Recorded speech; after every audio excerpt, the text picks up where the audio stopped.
हे बघा, यूट्यूबला माझे अनेक कीर्तन आहेत, अनेक व्हिडिओ आहेत. जाता जाता सगळ्यांना मी तळमळीनं विनंती करतो, यूट्यूबला माझा एक प्रचंड व्हिडिओ व्हायरल झाला. भगवंत कीर्तन यूट्यूब चॅनलला माहेरातले मायबाप गेल्याच्या नंतर माहेरचा धागा तुटला समजा, असा थंबनेल दिले आमच्या दीपक दादा कोलेंनी. तो एवढा फास्ट व्हिडिओ व्हायरल झाला माऊली. 6 महिन्यात तुम्ही व्हिडिओ पाहिला माझा, तो जवळपास 6 मिलियनवरती 60 लाख लोकांपर्यंत माझा व्हिडिओ गेला आहे. दुसरा बाप आणि मुलीचं नातं सांगणारा एक व्हिडिओ आहे. तिसरा एक व्हिडिओ आहे माहेरातले मायबाप गेल्याच्या नंतर माहेरचा धागा तुटला, दारुड्याची बायको संसार कसा करते, वेगवेगळ्या कंटेंटचे व्हिडिओ आहेत. जाता जाता मी एवढ्या लांबून तुमच्याकरता आलोय. कैलासवासी विठ्ठल कोंडाजी थटार आप्पांचं 5वे पुण्यस्मरण आहे. खरोखर कौतुक करावं तेवढं कमी. एकदा टाळी वाजवाय गोड परिवाराकरता. मी सुरुवातीला बोलून गेलो, पहिलं वर्ष श्राद्ध घालत नाही लोक. भाऊंची जशी डेअरिंग एवढा खर्च केला या परिवाराने, सोपं नाही झाला वडला करता. माझी विनंती आहे सगळ्यांना, मी जाता जाता महाराष्ट्रामध्ये मी धर्माचं काम करणारा महाराज आहे. मी रोज तळमळीने सांगतो, जाता जाता जीवन जगत असताना निर्व्यसनी जीवन जगा. दारू पिऊन आपलं जीवन उद्ध्वस्त करू नका. दारूने 3 प्रकारची हानी आहे. एक आर्थिक हानी, दुसरी सामाजिक हानी आणि तिसरी कौटुंबिक हानी. आर्थिक हानी, खिशात पैसा राहत नाही. सामाजिक हानी, समाजामध्ये कोणी विचारत नाही. आणि कौटुंबिक हानी, घरामध्ये कवडीची किंमत देत नाही. दारू सोडा आणि संसार जोडा.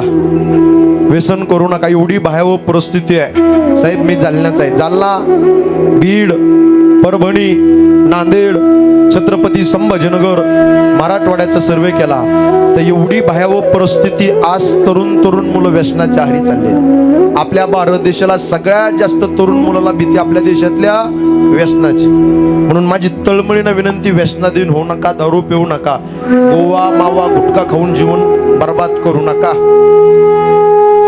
अरे जाम पर जाम पीने से क्या फायदा, सुबह पिएंगे शाम को उतर जाएंगे, लेकिन हरि नाम का पीला पीकर देख तेरी जिंदगी सुधर जाए. म्हणून 5वे पुण्यस्मरण आहे आप्पांचं. एवढा समाज आपल्या गावात उपस्थित. जाता जाता तळमळीनं सांगतो, व्यसनाधीन होऊ नका. दारूही वाईट आहे गड्या. दारूने अनेक माझ्या आई बहिणीच्या कपाळाचं कुंकू गेलं. ताई, नवरा दारुड्या निघाला, लिव्हर खराब झालं, मरून गेला. कमी दिवसात कमी वयात जगाचा निरोप घेऊन नवरा गेला. म्हणून व्यसन करू नका. काही माणसं दारू पितात, त्या माय माऊलीला मारतात. कान आलं न ऐकेलं असतं बोलतात, टेन्शन राग आला का. ऐका, यत्र नारीस तू पूजनते रमनते तत्र देवता. ज्या ठिकाणी स्त्रीचा आदर असतो त्या ठिकाणी देवता रममान असतात, असं शास्त्र शिकवतं. तुम्ही बोलाल पण परमेश्वराने स्त्रीला जबरदस्त कॅपॅसिटी दिली सहन करण्याची. अहो तिच्याकडे पहा, किती मोठा त्याग आहे तिचा. गळा तिचा आहे पण मंगळसूत्र तुमच्या नावचं घालते. कपाळ तिचे पण कुंकू तुमच्या करता लावते. हात तिचे पण बांगड्या तुमच्या करता घालते. पायाचे बोट तिचे पण जोडवे तुमच्या करता घालते. हो 2200 सुवासिनीसारखे जीवन जगते. हो हाडाचे काढ करते, रक्ताचं पाणी, नेत्राचा दिवा, हाताचा पाळणा, पै पै पै पैसा जमा करते. का माझ्या मुलीचं लग्न मला थाटामाटात करायचं, का माझ्या मुलाचं शिक्षण मला थाटामाटामध्ये करायचं. म्हणून पती संसाराचा रणगाडा ओरडत असतात बरं का. ऐका, बायको शब्दाचा अर्थ बा म्हणजे तुमच्या बाजूने येईल त्या परिस्थितीमध्ये कोणाचीच नसताना शेवटच्या क्षणापर्यंत नवऱ्याची साथ देते, तिला बायको म्हणतात. ती अर्धांगिनी असते बरं. म्हणून तिची सेवा केली पाहिजे. वडिलाने लेकरा बाळाची सेवा केली पाहिजे. म्हणून माझी तळमळीनं विनंती आहे, दारू पिऊन शरीराचं मात्यारे करू नका. काही माणसं म्हणतील, महाराज तुम्हाला काय करायचं, तुमच्या पैशाचे दारू पितो का म्हणतील मला असे. ऐका, माझ्या पैशाचे तुम्ही दारू पित नाही. दारू पिली लिव्हर फुटेल, गुटखा खाल्ला तोंड फुटेल, पण इथं कीर्तना करता समोर येऊन जर बसला ना, आयुष्याचं बंधन तुटेल. व्यसनाधीन होऊ नका. एवढा समाज जाता जाता माझी एवढी तळमळीनं विनंती आहे. आणि 2 जन्म देणाऱ्या मायबापाची सेवा करा. आई वडील पात्र आकाशाच्या उंचीचं आहे. असल्यावर कळत नाही आणि नसल्यावर मिळत नाही. लई प्रेम करतात माय बाप. इस बड़े हुए बाजार में पैसों से आप लोगों को सब कुछ मिल सकता है. पैसों से अच्छा खाना मिल सकता है लेकिन भूख नहीं मिल सकती. पैसों से किताब खरीद सकते हो लेकिन ज्ञान नहीं मिल सकता. पैसों से अच्छा बिछाना खरीद सकते हो लेकिन नींद नहीं मिल सकती. उसी तरह आप लोगों को पैसों से अच्छा बीवी मिल सकते लेकिन माँ बाप नहीं मिलते, म्हणून प्रत्येकाने माय बापाची सेवा करावी. फार प्रेम करतात. आई वडील पात्र आकाशाच्या उंचीचे. बरं, ज्याला हात नाही त्याला विचार हाताचं दुःख काय, ज्याला पाय नाही त्याला विचार पायाचं दुःख काय, ज्याला डोळे नाही त्याला विचार डोळ्याचं दुःख काय. आणि ज्याच्या जीवनात आई निघून गेली आणि ज्याच्या जीवनात ईश्वरा समान बाप निघून गेला त्यांना विचार आई बापाचं दुःख काय. आज त्यांच्या फोटोकडे पाहिलं तर हृदयाला स्पर्श करते, डोळ्यात पाणी येते. ज्यावेळेस आदरणीय बाळासाहेब माऊली मला आत्ता सांगत होते, म्हणले महाराज आम्ही सगळ्यांनी भावाने वडला करता आप्पा करता भरपूर काय केलं. मला म्हणायचे भाऊ, मला म्हणजे भाऊ व्हेंटिलेटर तोंडाला बांधलंय, मला इथं नको राहिला, मला घरी जायचंय. डसडसा डोळ्यात पाणी आलं त्यांच्या, ते रडू लागले होते. कंठ दाटून आला, उर भरून आला, आंबरडा पडून रडू लागले. म्हणले महाराज आप्पा करता हे सगळं वैभव केलं आम्ही, आप्पा करता हाडाचे काढ केले, रक्ताचं पाणी, नेत्राचा दिवा, हाताचा पाळणा. आप्पा करता पाहिजे तेवढा पैसा आम्ही खर्च करू शकतो, कारण ज्या वडिलांनी आम्हाला विश्व दाखवलं त्या वडिला करता किती केलं तर कमीच आहे. व्हेंटिलेटरवर होती, संगमनेरला हॉस्पिटलमध्ये होते, कोविडचा काळ होता, एवढी भयावह परिस्थिती झाली होती. ते म्हणले व्हेंटिलेटर काढलं थोडंसं आणि डोळे झाकले त्यांनी, तर कायमचे डोळे झाकून गेले, पुन्हा दिसले. कंठ दाटून आला, उरभरून आला, देवा पांडुरंगा आमच्या मुलाचं आयुष्य कमी केलं असतं. आदरणीय बाळासाहेब भाऊ असतील, आदरणीय दिलीप भाऊ, आदरणीय मच्छिंद्र भाऊ, आदरणीय ज्ञानेश्वर माऊली, छायाताई आणि पत्नी रुक्माबाई माय माऊल्या, हा परिवार थटार परिवार उभा आयुष्य सुखाने समाधानाने जीवन जगत असता. पण अचानक एक चालतं बोलतं व्यक्तिमत्व निघून गेलं. पांडुरंगा आमचं आयुष्य कमी केलं असतं, आमच्या आप्पाला दिलं असतं तरी चाललं असतं, पण सोन्यासारख्या आमच्या वडिलाला एवढ्या लवकर घेऊन जायला नव्हतं पाहिजे. फार प्रेम करत असतो गड्या बाप, एकदा गेला ना त्याच्या आठवणी डसडसा रडवत असतात. फार प्रेम करत असतो. बाप म्हणजे जगण्याचं माप, बाप म्हणजे पाठीवरची थाप, जो किती रागवला तरी त्याची माया अमाप, तो म्हणजे बाप. बाप म्हणजे यशाकडे नेणारी शिडी, संकटातून पार करणारी होडी, जो तिकट बोलला तर आयुष्यभर त्याच बापाची गोडी, तो म्हणजे बाप. बाप म्हणजे शिस्तबद्ध धाक, जगणं आपोआप, आयुष्याच्या समुद्रभागी दीपस्तंभाची जाग, तो म्हणजे तुमचा माझा बसतला देव म्हणून शेतकरी बाप म्हणून प्रत्येकाने त्या बापाची सेवा करा. म्हणते बाप आकाशाच्या उंचीचा आहे. ऐका मंडळी, इथं बसलेल्यापैकी ज्यांची आई या जगात नाहीला त्यांना विचार आईची खरी किंमत काय, आणि इथं बसलेल्यापैकी ज्यांचा बाप या जगात नाही त्यांना विचारा बापाची खरी किंमत काय. असल्यावर कळत नाही, नसल्यावर मिळत नाही. फार प्रेम करत असतात. तुमच्या जीवनात माहेर कुठपर्यंत ताई माहितीये का? जोपर्यंत माहेरात तुमची आई जिवंत आहे आणि माहेरात आप्पा जिवंत आहे, पप्पा जिवंत आहे, तात्या जिवंत आहे, तोपर्यंत स्त्रीच्या जीवनात माहेर आहे. फार प्रेम करत असतात गड्या माय बाप. आई बाप असते ना ताई, माहेरात महिन्यातून दोनदा जावं लागतं. आजी तुम्ही रडाल सगळ्या जाता जाता. माय तुमच्या प्रत्येकाच्या डोळ्यात पाणी येईल, डसडसा कंठ दाटून येईल. कोणाच्या परवानगीची गरज नसती. आई बाप असल्यावर माहेरात हक्काने चपला सोडण्याचा उंबरा असतो. बऱ्याच माय मावल्या आहेत आज माहेरात गेल्या ना पाहुण्यासारखं उभा राहतात. बरं दारात भाऊ भाऊजावर नाही हक्क दाखवतो, जो आई बापावर दाखवता येतो. भाऊ भाऊजही प्रेम करतात, पण आईची माया ती आईची माया असते आणि बापाची माया ती बापाची माया असते. फार प्रेम करत असतात घरा. आई मुलीला म्हणते बायडे दिवाळीच्या सणाच्या दिवशी आली, लोणचं घेऊन जाय, पापड्या घेऊन जाय, डाळ घेऊन जाय, कुरड्या घेऊन जाय, तुझे लेकर बाळ खातील. हे बाई हा भारीतला तांदूळ घेऊन जाय, तुझे लेकर बाळ खातील. मुलीला भेटत नाही का? सगळं काही भेटतं, जा बाई श्रीमंत, पण आईची वेडी माय असते. बरं ताई लय प्रेम करते आई तुमची. आईला वाटतं माझ्या लेकीला काळीच काढून द्यावं की काय, लय प्रेम करते. मुलीला सुद्धा म्हणणार बाई ऊन पडलं जास्त, ऊन कमी झाल्यावर जा. का? माझ्या मुलीला माझ्या लेकीला ऊन लागू नये हे म्हणणारे हक्काची आई असते आणि हक्काचा बाप असतो. बरं लय प्रेम करत असतात. एखादी माझी आई माझी बहीण दिवाळीच्या सणाच्या दिवशी गेली आणि गाडीमध्ये गोकुळ महाराज चैतन्य महाराज 4-4, 5-5 पिशव्या भरून जर आली ना गाडीमध्ये, समजायचं माहेरात आई जिवंत आहे आणि माहेरात बाप जिवंत आहे. आणि आता एकच पिशवी रिकामी आली तर समजत माहेरात आई नाही राहिली, माहेरात बाप नाही राहिला. आई बाप असल्यावर लय आनंद असतो. आज यांना विचारा, प्रत्येकाच्या डोळ्यात पाणी आहे. लहानपणापासून भाऊ तुमचा सांभाळ केला आप्पांनी, किती सांभाळ केला. गरिबी होती, खायला नव्हतं, घालायला कपडे नव्हते, अतिशय गरिबी होती. कष्ट केले मुलाने, सगळं काही झालं, पर आज उणीव फक्त आप्पा नसल्याचे.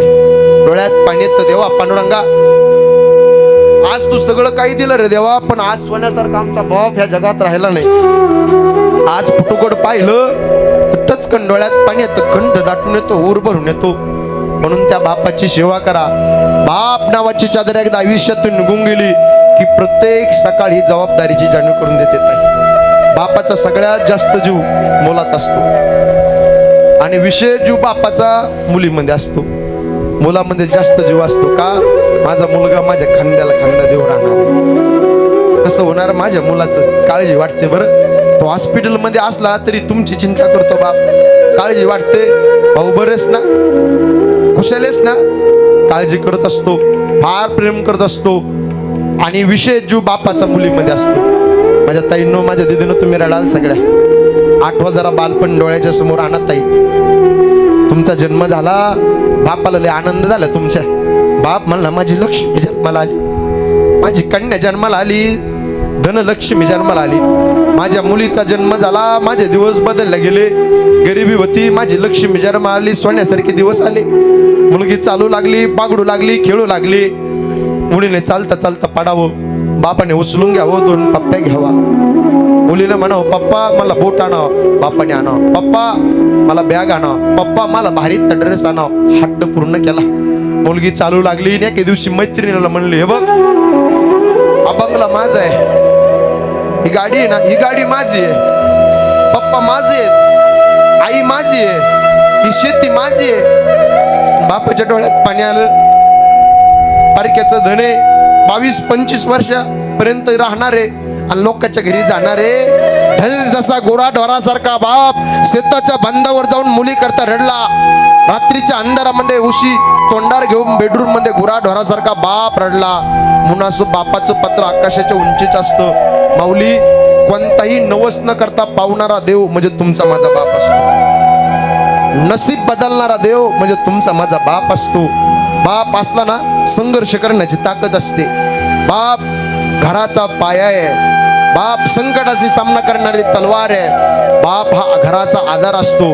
बाप घरात असला तर घर असं भरभरून वाटतं आणि बाप घरात नसला ना, घर असं हलका हलकं वाटतं. बरं त्यांना विचारा, ज्या ठिकाणी आप्पा बसायचे, झोपायचे, शेतात जायचे, त्या ठिकाणी आज जरी गेलो, सहज नजर गेली, जुन्या घराकडे पाहिलं तर आम्हाला आमचं बालपण आठवतं. आप्पाने किती गरिबीतून आमचा सांभाळ केला, लहानचं मोठं केलं. आमच्या शिक्षणाकरता गरिबीतून हळूहळू एक पैसा करून आमचं शिक्षण केलं, आम्हाला मोठं केलं. आमच्या जीवनात सगळं काही स्ट्रगल झालं, पण आज उणीव आहे बाप नसल्याची. म्हणून बाप आकाशाच्या उंचीच आहे. माझी तळमळ आहे. ऐका किती प्रेम करतो. डोळे मिटून प्रेम करते तिला प्रेयसी म्हणतात. डोळे उघडे ठेवून प्रेम करते तिला मैत्रीण म्हणतात. डोळे वटारून प्रेम करते तिला बायको म्हणतात. डोळे मिटेपर्यंत प्रेम करते तिला आई म्हणतात. आणि डोळ्यात मोत्यासारखे अश्रू तरंगलेले त्या बापाचे, आणि डोळ्यातले अश्रू डोळ्यात दाबून मुलाकरता काबाड कष्ट करणारा देव माणूस तुमचा माझा शेतकरी बाप, हे लक्षात ठेवा. म्हणून त्या बापाची सेवा करा. आई असल्यावर कळत नाही, नसल्यावर मिळत नाही. बरं लय आठवणी रडत असतात त्या बापाच्या. इथून पुढे हे भरपूर पैसा कमवतील भाऊ, सगळे 4ही मुलं भरपूर पैसा कमवतील, माझी ताई सुखात राहील.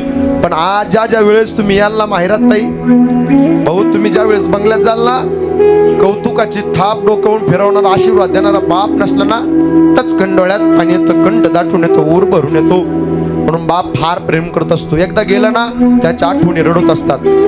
गोकुळ महाराज, विशाल महाराज, चैतन्य महाराज, सचिन तेंडुलकरला भारतरत्न पुरस्कार मिळाला. ऐका बाप सांगतो तुम्हाला, ते मीडियावाल्यांनी त्या पत्रकाराने प्रश्न विचारला, बरं का दादा? बोले सचिनजी, एवढा मोठा भारतरत्न पुरस्कार मिळाला, आज तुमच्या जीवनात आनंदाचा क्षण आहे, आज काय आठवतं? 2 शब्द बोला. आवाज वाढवून. सचिन तेंडुलकरच्या डोळ्यात पाणी आलं. सचिन तेंडुलकर म्हणतात, आज एवढा मोठा भारतरत्न पुरस्कार मिळाला, आज माझ्या जीवनात आनंदाचा क्षण. पण एवढा मोठा भारतरत्न पुरस्कार मिळाला, हा पुरस्कार पाहण्याकरता माझा बाप रमेश तेंडुलकर असताना मला जगातील सगळ्यात मोठा आनंद झाला असता, याला बाप म्हणतात. माऊली, एक हृदयस्पर्शी वाक्य सांगतो तुम्हाला. बाप म्हातारा झाला, थकला, पांढरे केस झाले, सुरकुळत्या वल्ल्या गालाच्या खाचड्या, पैसा कमवत नाही, बाप गरीब आहे. बापाने किती पैसा कमवला हे महत्वाचं नाही, बाप किती पैसे कमवतो हे महत्वाचं नाही, बाप घरात असणं हे महत्वाचं. बाप घरात असताना असं घर वजनदार वाटत असतं. बरं, दाराच्या समोर बूट दिसला ना बापाचा, घर असं रुबाबदार वाटतं. आज घरात जा वाटत नाही, पोटात टुटत ताई, घंट दाटून येतो, ओर भरून येतो. आज सगळं काही चांगलं आहे, सुनबाई चांगले आहेत, घरातले नातू नाती सगळे आनंदी आहे. पण फक्त दुःख एवढे, आज नातवांना नातींना बागडणारा खेळो आजोबा या जगात आप्पा राहिले नाही. ऐका, नातवाचा पहिला मित्र असतो आजोबा, आणि आजोबाचा शेवटचा मित्र असतो नातूवर. लय प्रेम करतो तुमच्यावर दादा, तुम्ही रडाल सगळे. आजोबाचा शेवटचा मित्र असतो नातू, नातवाचा पहिला असतो.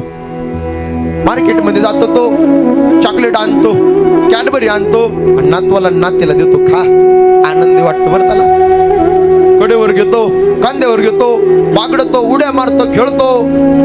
कधी कधी लहान लेकरासारखा असा वागतो, फार खेळतो, गोडा गोडा खेळतो, फार प्रेम करत असतो आजोबा. आप्पांनी किती प्रेम केलं नातवावर विचारा, नातीवरती किती प्रेम केलं, मुलावरती मुलीवरती किती प्रेम केलं. आज मोठं दुर्दैव असं झालं, कोविडचा काळ आला आणि आमचं जीवन अनाथ करून गेला.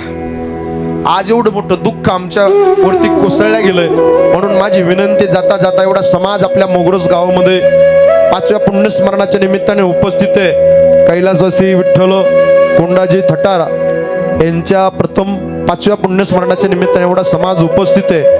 माझी विनंती आहे, कोटी रुपयाचा बंगला बांधा माझ्या दादांनो, बांधा. कष्टाचा पैसा आहे, मेहनतीचा पैसा आहे, 2 कोटीचा बंगला बांधा, बांधा. पण त्या बंगल्याच्या समोर चौपाईमध्ये एका बाजूला म्हातारी आई बसलेली असून द्या आणि एका बाजूला म्हातारा बाप बसलेला असून द्या. खरी शोभा तुमच्या कोटी रुपयाच्या बंगल्याची असते, लक्षात ठेवा. लय प्रेम करतात गाड्या भाई बाप, एकदा गेले ना त्यांच्या आठवणी रडत असतात. बाप रडला आयुष्यात 3दा. ऐका, एकदा मुलीचं लग्न जमलं, ताई 1 भाकर खाणार, अर्धी भाकर खातो बरं तुमच्याकरता. मुलगी म्हणते, बाप्पा पप्पा माझं लग्न जमलं, मी लोकांच्या घरी नांद्याला जाणार आहे म्हणून अर्धी भाकर खाल्ली का? टचकन डोळ्यात पाणी आलं बापाच्या. बाप म्हणतो, नाही ग बाईडे, मग का उपाशी? बाप म्हणतो, मला भूक नाही. बघा, बाप उपाशी राहतो मुली करता. किती बापाचं मुलीचं नातं असतं. मुलगी जाते, रात्रीच्या अंधारामध्ये उशीत तोंडार घेऊन डसडसा गुरा ढोरासारखा बाप रडतो. आयुष्यात पहिल्यांदा. दुसऱ्यांदा बाप रडतो मुलीच्या लग्नाच्या दिवशी. ताईंनो, इथं बसलेल्या माझ्या बहिणी आहेत ना ताई, तुमचं लग्न झालं ताटामाटामध्ये, सगळेजण तुम्हाला भेटले, आप्पा, भाऊ, पप्पा, नाना, तात्या नाही भेटले तुमचे वडील. नाही, ते एका बाजूला रडत होते का माझ्या चिमणीचं, माझ्या ताईचं लग्न झालं. आणि मुलीला वाट लावत असताना इथं बसलेला जो बाप आहे ना, गोकुळ महाराज, चैतन्य महाराज, किती दगडाच्या काळजाचा बाप असू द्या, पाजडल्याशिवाय राहत नाही. विशेष प्रेम मुलीवरती करत असतो तो बाप. मुलीला वाट लावायचं, सगळे गावचे लोक म्हणतात, अहो चला ना मुलीला वाट लावायचं. दबक्या पावलाने बाप गाडी पशी येतो, मुलगी धावत धावत जाते, बापाला मिठी मारती. गुराढ ढोरासारखं मुलगी रडते. मुलीच्या डोळ्यातल्या पाण्याने बापाच्या अंगारचं उपरणं ओलं होतो आणि बापाच्या डोळ्यातल्या पाण्याने नवरी मुलीच्या अंगारची ओढणी ओली होती. हे बापाचं मुलीचं नातं पवित्र नातं असतं बरं. फार प्रेम करत असतो बाप. इथं बसलेल्यापैकी ज्यांना मुली आहेत ना त्यांना विचारा, काय मुलगी असते? मुलगी काळीच असते बरं. बापाचं किती प्रेम असतं मुलीवरती, लय प्रेम करत असतो बाप मुलीवरती. दुसऱ्यांदा रडला रामायणामध्ये गुरुजी, जनकपुरीचा जनक राजा सीतेकरता ढसढसा रडला. कण्वासारखा ऋषी रडला शकुंतले करता. या रयतेज राजा छत्रपती शिवाजी महाराज रडले सखोबाई करता. दक्ष प्रजापती 16 मुली होत्या भागवतामध्ये. सतीने सोनात्याच्या मनाने लग्न केलं. बापाला पसंत नाही आई. नवरीच्या वेशेमध्ये सती पार्वती होती. बापाकडे आली म्हणली पप्पा मला दर्शन घ्यायचंय. नवरीच्या वेशीमध्ये होते. दर्शन घ्यायचं. दरवाजा उघडा. बापाने दरवाजा लावून घेतला. दर्शन उघडणं. दर्शन देणार नाही. चालती हो कार्टे स्वतःच्या मनाने लग्न केलंय. बापाला पसंत नाही बरं. ऐका माझ्या ताईंनो, राक्षस बाप जरी असला तर मुली करता ढस जसा रडत असतो. किती बापाचं आणि मुलीचं नातं आहे. म्हणून मी रोज सांगतोय महाराष्ट्रामध्ये आज या थटार परिवाराने 5व्या पुण्यस्मरणाच्या निमित्ताने मला निमंत्रित केलं. जाता जाता सांगतो ऐका किती प्रेम करतो बाप मुली करता. तळ हाताच्या फोडाप्रमाणे मुलीचा सांभाळ केला. मुलगी 22 वर्ष मुलीचा सांभाळ केला. आणि गुरुजी 22 दिवस कॉलेजात मुलगी जाते, शाळेमध्ये मुलगी जाते 22 दिवस. आणि एखाद्या मुलाच्या प्रेमात मुलगी पडते. त्यावेळेस इथं बसलेला तो बाप आहे ना, तो जिवंत असून मेल्यासारखा असतो. मुलगी पळून गेली ही बातमी गावात कळली की गल्लीना जाताना मान खाली घातो. माझी ताई पळून गेली. त्याला वाटतं आता फाशी घ्यावी मरून जावं. काय पाप केलं मुलीला जन्म देऊन. देवा पांडुरंगा ढसा शेताच्या बांधावर जाऊन एकटाच गुराढोरासारखा बाप मुली करता रडतो. ढसा रडतो. त्याला वाटतं मुलगी पळून गेली. लायकी नसणाऱ्या मुलासोबत मुलगी पळून गेली. अकोल्याला जातो पोलीस स्टेशनला. साहेब हात जोडतो. माझी मुलगी पळून गेली वर साहेब. मिसिंगची कंप्लेंट देतो. पोलीस स्टेशन मधले साहेब लोक म्हणतात अक्कल नाही का, मुलीकडे लक्ष ठेवताना आलं का. ऐका बापाचं किती प्रेम असतं मुलीकड. ढस ढसा गुराढोरासारखा बाप पडतो. पोलीस स्टेशनच्या समोरची खुर्चीची अख्खी जागा ओढली होती. हे बापाचं मुलीचं प्रेम असतं. साहेब माझ्या मुलीला सापडून द्या, शोधून द्या. माझ्या मुलगीला कसं होईल. काळ फार विचित्र आहे साहेब. माझ्या मुलीला सांभाळा. आज काळ इतका विचित्र आहे आपल्या सगळ्यांना माहिती आहे. एवढी भयावह परिस्थिती आहे. भाऊ तुम्ही सिन्नरला राहता, तुम्हाला माहिती आहे किती भयावह परिस्थिती आहे. आज लोक साधूचा अंगावर पांघरून घेतात. साधू नसतात ते भोंदू असतात. भोंदू माहिती आहे तुम्हाला सगळं प्रकरण. या गादीवर ते सांगासारखं उचित नाही, पण या समाज रसातळाला चाललाय. म्हणून मायबाप तळमळीनं मी जातो भगवंत कीर्तन या युट्यूबच्या माध्यमातून सांगतो ऐका. एखादा महाराज येईल, एखादा साधू येईल, तो म्हणेल मी तुमचं भविष्य पाहतो, तुमचं ज्योतिष पाहतो. असं फसू नका बरं का. जगाच्या पाठीवर विश्वास श्रद्धा ठेवायची असेल तर ज्ञानोबा आहे, तुकोबा आहे, पंढरपूरच्या पांडुरंगावर ठेवा. आणि अगस्त्य ऋषी महाराजांवर ठेवा. काही कमी पडणार नाही तुम्हाला. माझी विनंती आहे नका बंधूच्या नादी लागू. जीवनाचा बरबाद कितीक तरी अशा तुम्ही त्या क्लिपा पाहिला. एवढी भयावह परिस्थिती दादा. अक्षरशः संसार उद्ध्वस्त झालेत. बराच माझ्या ताईचे माझ्या बहिणीचे. पण कोणी येईल असा बंधू बाबा येईल, तो म्हणेल मी तुम्हाला भविष्य सांगतो, ज्योतिष सांगतो, एवढा पैसा द्या, अमक करा टमक करा. कधी विश्वास ठेवू नका. संतांवरती विश्वास ठेवा. संताची पायी हा माझा विश्वास. सर्व भावे दास झालो त्यांच्या. संताच्या वचनावरती विश्वास ठेवा. संताच्या ज्ञानेश्वरीवरती, गाथेवरती, हरिपाठ, चांगदेव 65 ग्रंथावरती विश्वास ठेवा. कोणाच्या नादी लागू नका. फसवेगिरीच्या नादी लागू नका. अहो जगामध्ये साधू ओळखायचा असेल तर सोपी पद्धत सांगतो तुम्हाला. ज्यांनी षड विकारावरती विजय प्राप्त केला त्याला साधू म्हणतात. काम, क्रोध, लोभ, मद, मत्सर, दंभ, अहंकार याच्यावरती विजय प्राप्त केला त्याला साधू म्हणतात. ज्ञानोबरायांची ओवी सांगतो. मी माझी आईची आठवण विसरलं जायचे अंत करणं. पारता तो संन्यासी जाणं निरंतर. तो साधू आहे ज्याचं मी आणि माझं गेलं. जो पैशा करता बरकट होता त्याच्या मागे लागू नका. माझी तळमळीने विनंती, जाता जाता माझी विनंती माझ्या ताईंनो, माझ्या दिदींनो, शाळेमध्ये जाता आलं जा, नाही तर जाऊ नका. कॉलेजाला जाता आलं जा, नाही तर जाऊ नका. नोकरी, जॉब, बिझनेस पुणे मुंबईला, आईला नगरला, अकोल्याला करता आला करा, नाही तर करू नका. पण बसलेल्या बापाची मान या समाजात खाली होईल असं कधी पाऊल उभ्या आयुष्यामध्ये टाकू नका. आईच्या डोळ्यात पाणी होऊन देऊ नका. बापाची मान खाली होऊन देऊ नका. आणि हिंदू संस्कृतीला कलंक लागेल असं वर्तन उभ्या आयुष्यामध्ये कधी करू नका. ही सदैव व्यक्त करतो. अतिशय सुंदर गोड असं वातावरण आहे. बंद करा. अतिशय सुंदर गोड असं वातावरण आहे. कैलासवासी विठ्ठल कोंडाजी थटार यांच्या 5व्या पुण्यस्मरणाच्या निमित्ताने या थटार परिवाराने आदरणीय जिवलग बाळासाहेब माऊली त्यांचे सर्व बंधू या परिवाराने मला निमंत्रित केलं. आणि आनंद या गोष्टीचा वाटला की आमचे जिवलग आदरणीय वारकरी संप्रदायामध्ये वेगळा ठसा ज्यांचा आहे, मृदंग क्षेत्रात आहे, कीर्तन क्षेत्रात आहे, अतिशय गोड ज्यांचा स्वभाव आहे, आदरणीय नितीन महाराज गोडसे त्यांचे कुतुळेश्वर वारकरी शिक्षण संस्था एकदा जोरदार टाळी वाजून स्वागत करा. खरोखर अतिशय सुंदर हे सगळे मंडळी, अतिशय आनंद वाटला. हे सगळे खूप सुंदर चाली म्हणणारे विद्यार्थी, खरोखर खरोखर विद्यार्थी सुंदर असे घडवले. गुरुजींना सगळ्यांना वंदन करतो. माझी आई, माझी बहीण, काकी, मावशी, नाणी, पुरुष मंडळी, माता भगिनी, सुंदर असं वातावरण आहे. गायक वादक गुणीजन मंडळी सगळ्यांच्या पायावर मी माझा माथा टेकतो आणि वाणीला पूर्णविराम. ज्या साधू संतांनी मार्ग दाखवला त्या साधू संतांचं भजन करा. ज्ञानेश्वर माऊली.